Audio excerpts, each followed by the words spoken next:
உண்மையில் சொல்ல வேண்டுமேயானால் இந்தியாவிலேயே மிக குறைவாக பலதார மனத்தை செய்யக்கூடியவர்களாக இஸ்லாமியர்கள் தான் இருக்கிறார்கள் என்கின்ற ஒரு புள்ளிவரத்தை சொல்கிறார். இந்து மதத்தை சார்ந்தவர்கள் அதிகமாக செய்து கொள்கிறார்கள் என்று இருக்கிறது.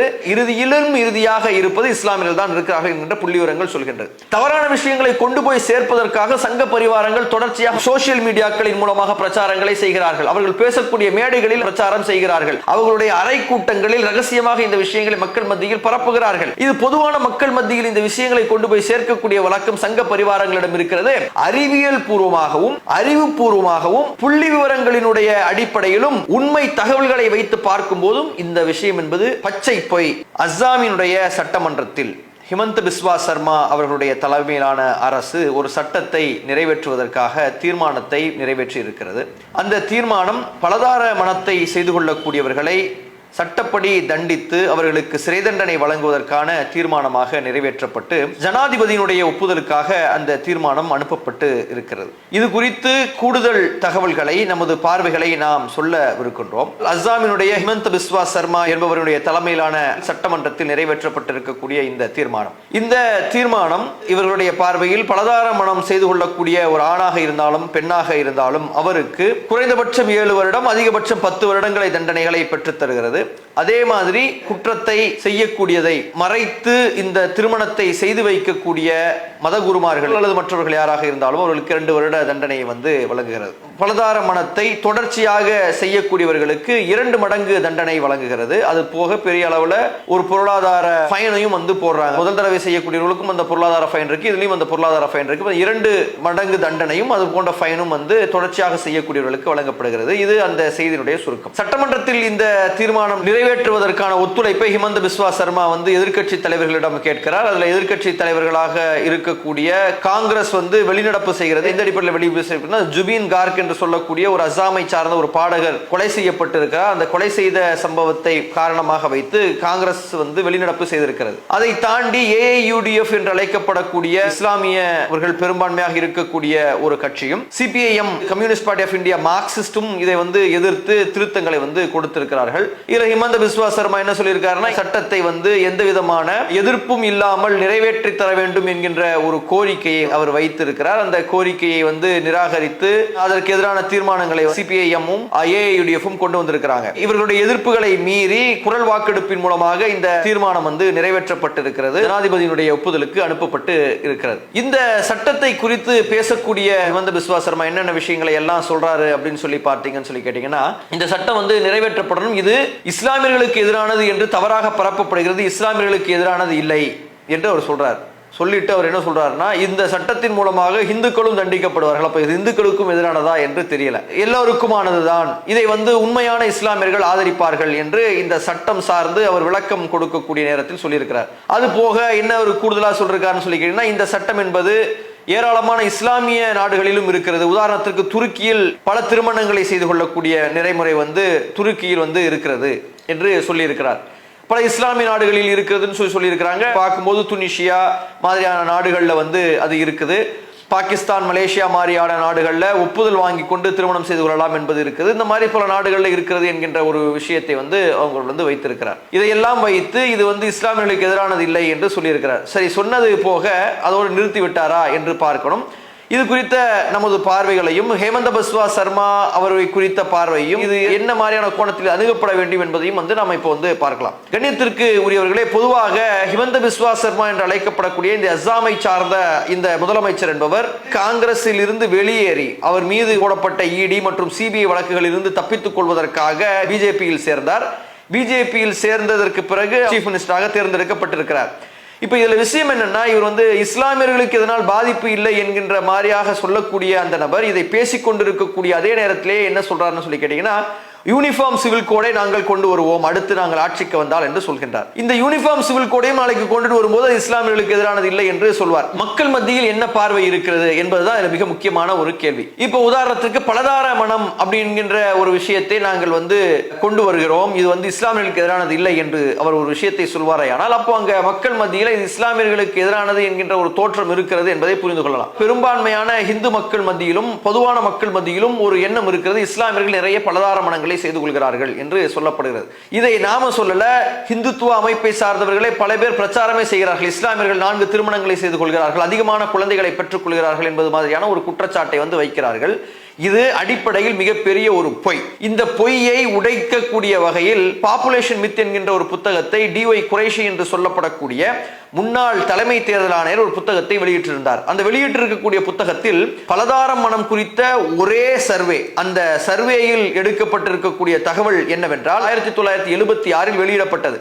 அந்த வெளியிடப்பட்ட அந்த தகவலினுடைய அடிப்படையில் என்ன விஷயங்கள் சொல்லப்படுகிறது என்றால், உண்மையில் மக்கள் மத்தியில் இருக்கக்கூடிய எண்ணம் என்பது பொய்யானது. இஸ்லாமியர்கள் பெரும்பான்மையாக இப்படிப்பட்ட திருமணங்களை செய்வதில்லை. உண்மையில் சொல்ல வேண்டுமேயானால் இந்தியாவிலேயே மிக குறைவாக பலதார மணத்தை செய்யக்கூடியவர்களாக இஸ்லாமியர்கள் தான் இருக்கிறார்கள் என்கின்ற ஒரு புள்ளிவரத்தை சொல்கிறார். முதல் இடத்தில் இருக்கக்கூடியது யாருன்னு சொன்னா, அதிக பலதார மணங்களை செய்து கொள்வதில் ஷெட்யூல்டு ட்ரைப் என்று சொல்லக்கூடிய பழங்குடியின மக்கள் செய்து கொள்கிறார்கள் முதலில். இரண்டாவது அதிகமாக செய்து கொள்ளக்கூடியவர்களாக யார் இருக்கிறார்கள் என்றால், ஜைன மதத்தை சார்ந்தவர்களும் புத்த மதத்தை சார்ந்தவர்களும் அதிகமாக செய்து கொள்கிறார்கள் என்று இருக்கிறது. இந்து மதத்தை சார்ந்தவர்களும் அதிகமாக செய்து கொள்கிறார்கள் என்று இருக்கிறது. இறுதியாக இருப்பது இஸ்லாமியர்கள் தான் இருக்கிறார்கள் என்கின்ற புள்ளிவிவரங்கள் சொல்கின்றது.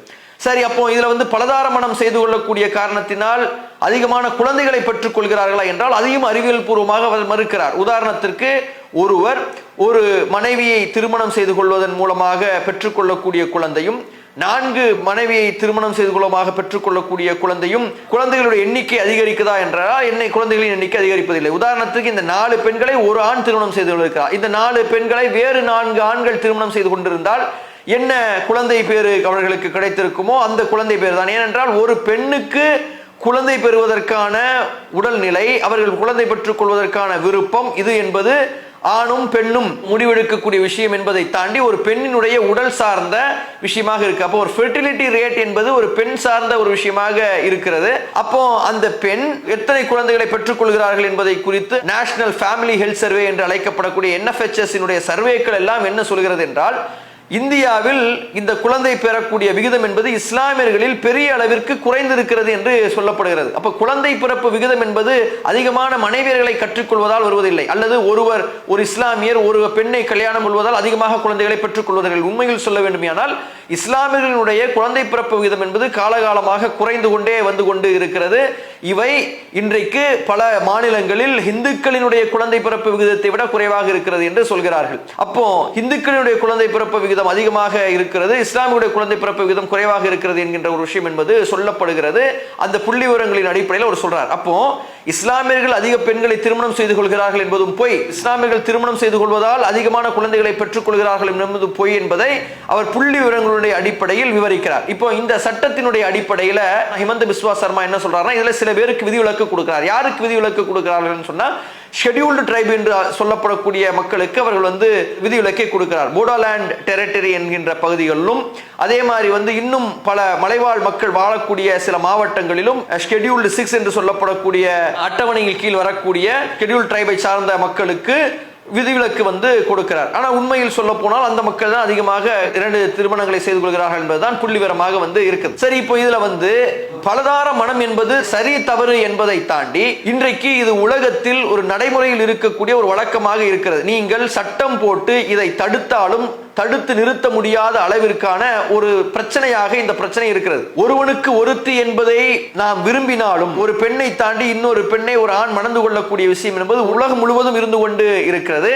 அதை இஸ்லாமிய மார்க்கம் சட்டப்பூர்வமாக மாற்றுகிறது. ஒரு பெண்ணை நீங்கள் திருமணம் செய்து கொள்ளக்கூடிய நேரத்தில் அவளுக்கு பிறக்கக்கூடிய குழந்தைக்கு சட்டப்பூர்வமான அங்கீகாரம் இருக்கிறது. அதே நேரத்தில் திருமணம் செய்யாமல் ஒரு பெண்ணை வைத்துக் கொள்வதன் மூலமாக, ஆசை நாயகியாக வைப்பாட்டியாக வைத்துக் கொள்வதன் மூலமாக அவள் பாதிக்கப்படுகிறாள், அவளுடைய உரிமை பாதிக்கப்படுகிறது, அவளுடைய சொத்துரிமை பாதிக்கப்படுகிறது, அவளுக்கு நீங்கள் கொடுக்கக்கூடிய அதிகாரங்கள் பாதிக்கப்படுகிறது, சட்டப்பூர்வமான அங்கீகாரம் பாதிக்கப்படுகிறது. அவளுக்கு குழந்தை ஒன்று பிறந்து விடுமையானால் அந்த குழந்தையினுடைய தகப்பன் பெயர் சொல்லக்கூடிய பிரச்சனை என்பது வருகிறது. அந்த குழந்தையினுடைய உரிமைகள் பாதிக்கப்படுகிறது, அந்த குழந்தையினுடைய சொத்துக்கள் பாதிக்கப்படுகிறது. அப்ப இதெல்லாம் பிரச்சனைகள் இருக்கு. அப்ப ஒரு ஆண் என்பவன் தேவை உடையவனாக மற்றவர்களை தேடி செல்லக்கூடிய ஒரு சூழல் உருவாகக்கூடிய ஒரு நேரத்தில் அவனை தவறான பாதைக்கு சென்று விடாமல் அவனை ஒரு அங்கீகரிக்கப்பட்ட திருமணத்தின் மூலமாக பொறுப்பை எடுத்துக்கொள்ள சொல்லி இந்த மார்க்கம் சொல்கிறது. அந்த அடிப்படையில் தான் அங்கீகரிக்கப்பட்டதாக இருக்கிறது. அதுவும் ஒரு லிமிட்டேஷனுக்குள்ள 4 திருமணங்களுக்கு மேல எதுவும் கிடையாது என்று ஒரு ரெஸ்ட்ரிக்ஷனை விடுகிறது. அப்போ நீங்க பாக்குறீங்க, இப்ப 4 திருமணங்கள் இஸ்லாமியர்களுக்கு அலோடுன்னு எல்லா இஸ்லாமியர்களும் 4 திருமணங்கள் செய்து கொண்டு இல்லை. அப்போ அந்த புள்ளி விவரங்கள் அதான் சொல்றது. 1976 வெளிவந்த புள்ளி விவரங்கள் மிக தெளிவாக சொல்கிறது, இந்தியாவில் மிக மிக குறைவாக 2 திருமணங்களை செய்யக்கூடியவர்களாக இஸ்லாமியர்கள் தான் இருக்கிறார்கள் என்கின்ற ஒரு புள்ளிவரம் வறுமையானால், அப்போ மக்களின் மத்தியில் இருக்கக்கூடிய அந்த பொதுவான மனநிலை என்பது உண்மை இல்லை. அப்போ இந்த மக்கள் மத்தியில் தவறான விஷயங்களை கொண்டு போய் சேர்ப்பதற்காக சங்க பரிவாரங்கள் தொடர்ச்சியாக சோசியல் மீடியாக்களின் மூலமாக பிரச்சாரங்களை செய்கிறார்கள். அவர்கள் பேசக்கூடிய மேடைகளில் பிரச்சாரம் செய்கிறார்கள். அவர்களுடைய அறை கூட்டங்களில் ரகசியமாக இந்த விஷயங்களை மக்கள் மத்தியில் பரப்புகிறார்கள். இது பொதுவான மக்கள் மத்தியில் இந்த விஷயங்களை கொண்டு போய் சேர்க்கக்கூடிய வழக்கம் சங்க பரிவாரங்களிடம் இருக்கிறது.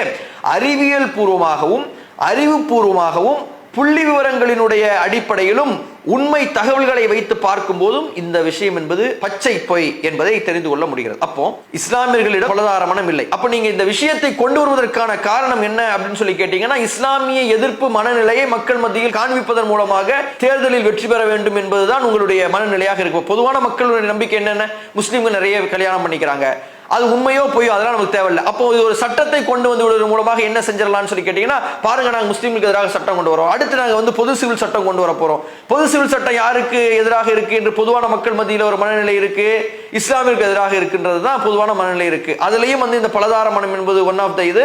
அதை தாண்டி இன்னும் பல விஷயங்கள் இருக்குது. அப்போ இது இஸ்லாமியர்களுக்கு எதிராக நாங்கள் சட்டங்களை கொண்டு வந்து அவர்களை அடக்கி ஒடுக்கி வைத்திருக்கிறோம் பாருங்கள் என்கின்ற ஒரு நிலை இருக்கு. அப்ப ஹிமந்த பிஸ்வா சர்மாவை பொறுத்தவரை வெஸ்ட் பெங்காலில் இருந்து வரக்கூடிய இஸ்லாமியர்களை கூட வங்காளதேசத்தை சார்ந்தவர்கள் என்கின்ற ஒரு முத்திரை குறித்து அவர்களை மோசமானவர்களாக சித்தரிக்கக்கூடிய ஒரு வழக்கத்தினுடையவராக இருக்கிறார். அவர் காங்கிரஸில் இருந்து வந்தவர் என்பதை மறந்து சங்க பரிவாரங்கள் கூவுவதை விட கடுமையாக இஸ்லாமியர்களுக்கு எதிராக கூவக்கூடிய ஒரு வழக்கத்தை அவர் வைத்திருக்கக்கூடிய காட்சிகளை நாம பார்க்கிறோம். இப்போ பிரதமராக நரேந்திர மோடி இருக்கிறார்.